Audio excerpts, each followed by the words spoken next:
Chris Landry on Mondays, 4 to 4:30. Go to LandryFootball.com. Also, you can find him on X at Landry Football. Chris, welcome in, sir. How's it going?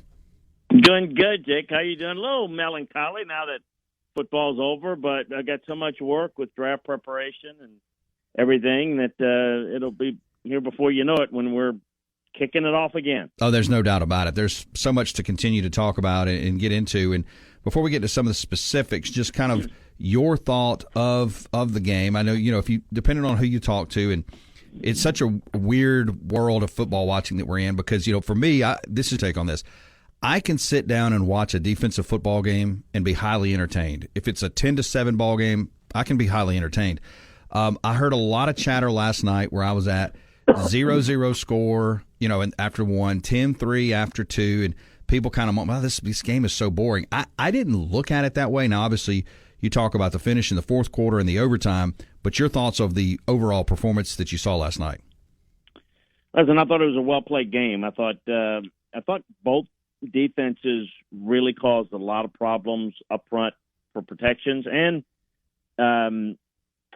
in causing problems in the run blocking scheme for both offenses. I think in Super Bowls you sometimes are a little bit cautious, and I think that contributes to some of it. And just a lot of people they only like scoring. I'm with you. To me, when you score points, it should matter. It should be difficult. It shouldn't be easy. I don't want to watch, a football version of an NBA regular season game, particularly in a big moment. I think that a couple of things that just jump out at me, and I believe this over years and years and being in the Super Bowl, that it heightens everything. So, the bigger the moment, the more mistakes will cost you because obviously in the playoffs you're playing better teams for one. Two, the game is, more important because anytime you're in a win or go home game, it's different than a regular season game, which you've got next week. There is no next week. I thought the difference was while both made mistakes with turnovers early, neither defense that were the benefactor of the offensive mistakes of the other team were able to turn that into points early. But then I thought that was mistakes, and I think Travis Kelce and, of course, Patrick Mahomes in the second half, that was the difference. San Francisco, look, it's a fluke play, not a bad play, bad mistake. But, when you have a turnover on a punt return, that's devastating. I mean, next play they come and they get a touchdown. You miss an extra point. Now, Mooney is not kicked great in the playoffs, but nailed a couple of big field goals, missed an extra point. We're not talking about the Chiefs tying it at 16-16. It's a 17-16 game, or, at least it's an extra point for San Francisco. That dictates things differently. So it's little things like that huge because it helps to not determine the outcome of the game because, again, you've got more game left to play from the time that it happened, but it affects how the game is played, and I thought that was the difference. Look, I thought going in, Kansas City had an advantage in a couple of areas, including game preparation, and I thought San Francisco had a great game plan. I thought Steve Wilks challenged his defensive front. I thought the Niners' defensive line played unlike it has in the playoffs. You've heard me for 2 weeks say, that ain't good enough. The way they played against Green Bay and Detroit is not good enough. They showed up, and they played well, and they played their hearts out, and they gave themselves every chance to win. I thought Purdy did a nice job.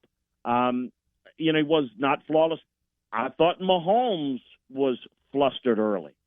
But in the end, it's about what you do in the fourth quarter. In close games like that, it's the adjustments that you make.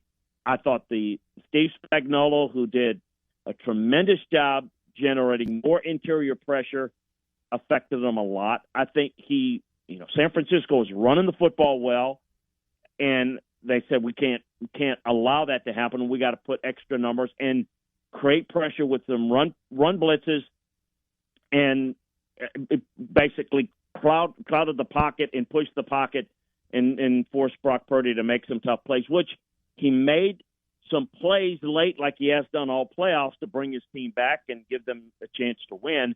But to me, it was, in the end, that final drive, Kansas City saying, okay, and Mahomes probably saying, the ball's in my hands.